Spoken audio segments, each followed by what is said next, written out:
Magandang araw po. Welcome po ulit sa aking YouTube channel.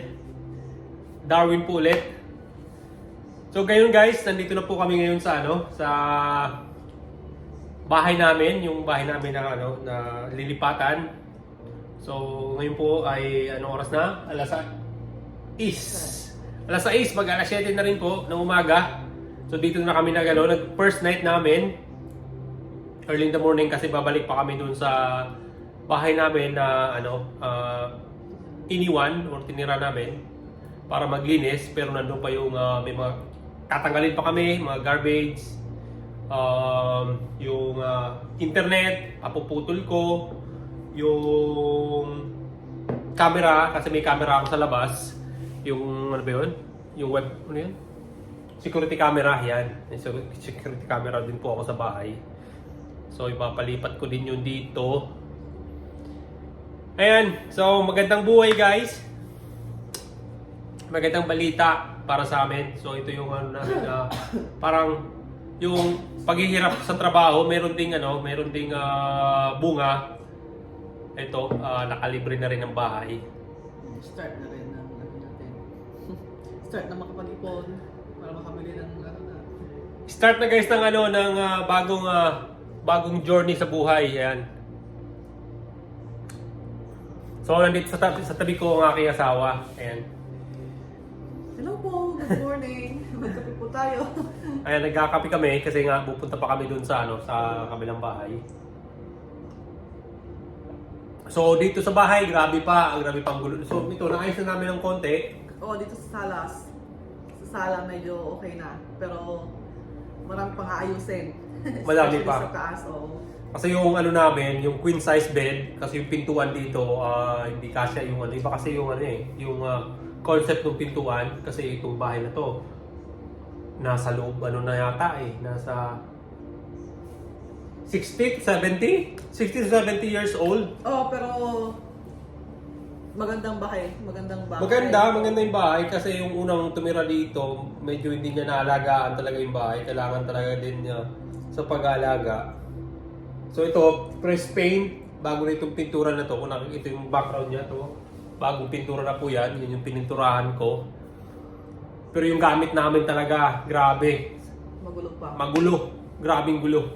So, pinaglalagay lang muna namin sa basement. Yung lang muna, yung gagamitin lang muna namin ng nilabas lang namin. At saka sa taas, yung tinulugan namin ay yung foam lang. Ilapag namin sa baba kasi carpet naman. Ay, sa wakas, naka-rouse din sa binabayaran. So, yung binabayaran namin dun sa dati naming bahay, grabe. Plus utilities, which is yung kuryente, tubig, internet. Dito, internet rin po, ganun din, magbabayad din ng internet syempre dito. Shoulder namin yung internet. Pero doon, syempre yung gas, yung natural gas para sa heater, yun, binabayaran din namin yun. Oo, malaki din. Nasa 2,000 mahigit ang monthly natin. Yung tubig dito, grabing mahal ng tubig. So yung tubig kasi dito guys sa Canada, may water treatment na sinasabi. Kahit saan naman, di ba?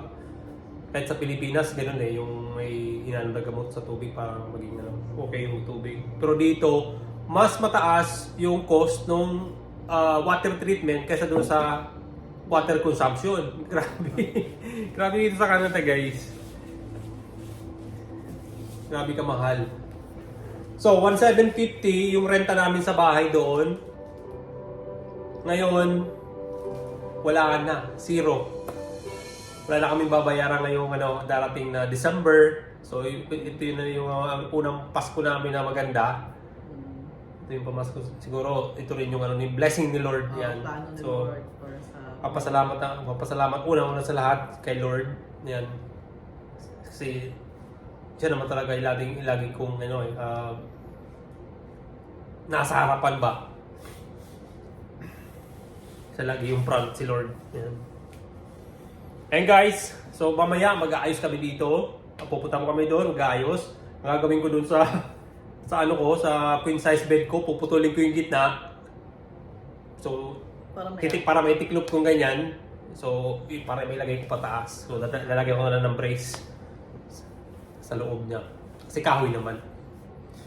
So, grabe pang gagawin namin dito sa bahay na to para matapos to. Siguro mga 1 linggo pa para maayos lahat.